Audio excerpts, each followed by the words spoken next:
There seems to be a fine line between direct light and bright indirect light. Now, identifying it isn't overly complicated, but understanding where those boundaries are is kind of the trick to this game. We've all bought plants that we didn't know the care routine for, and we have gone on YouTube or we've Googled what it needs, and the word bright indirect light pops up constantly. So, what is bright indirect light and direct light and low light? So in this video, I'm going to show you what it looks like in my environment. So stay with me, let's do this. So one of the most common questions that people have ever asked me if this spot is enough light for my plants. So I think it's really important that one of the first things that you do is identify which spots in your house is getting what kind of lighting. What I would be highly recommending would be getting yourself your light meter. The light meter will allow you to take readings throughout different locations in your home and be able to tell you what kind of foot candles, which is the measurement of light that your plant is receiving. Now, if I were to take you on a tour around my home, it's not very big. It's about 335 square feet of actual workable space. So it's not very big. You could see the different pockets that are available to me for like direct light, low light, medium light. If I were to put the meter in different locations in my home under the ambient conditions, so I have all my grow lights off. If I were to walk around and put it in different locations, you'll see that majority of it is all reading under 100-foot candles, which would be considered a low light conditions. Here is a chart that find online, which will help identify the foot candles and what it relates to it, whether or not it's considered low light or direct sun or anything. This chart is something that you would use as a guideline. Now, bright indirect light means it's the intense light that is coming into your space, but doesn't actually hit the foliage of your plants that are nearby. Taking some footage around my house so that I can show you in a real world environment on what I'm talking about.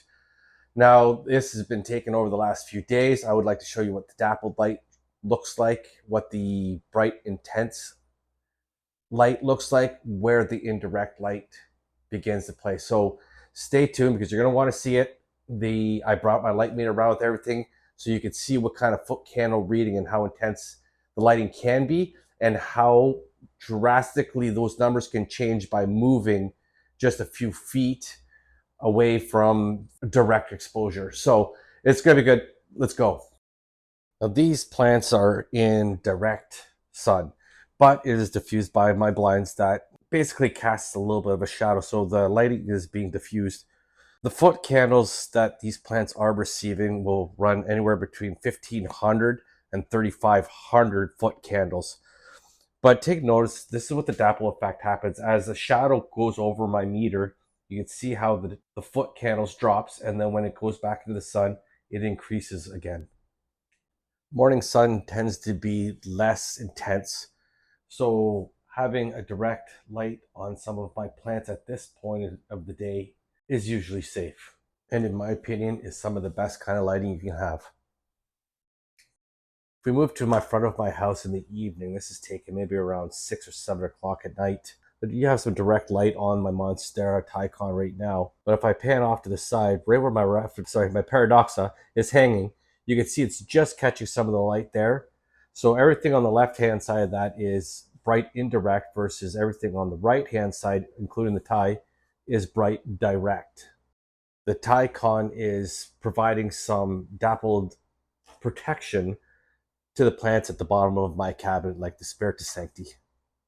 This Tycon is receiving the full evening sun. As you can see, even though it's getting direct light, that sun is not very intense.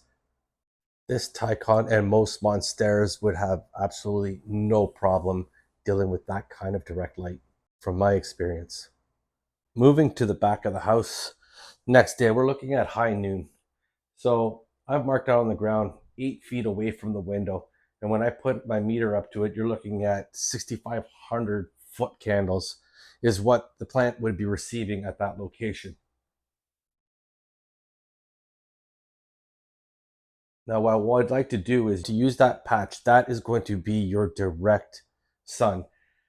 Now, if I put the meter and I hold it in front of the window, I get my readings. And as I move further away, my foot candles are going to significantly drop.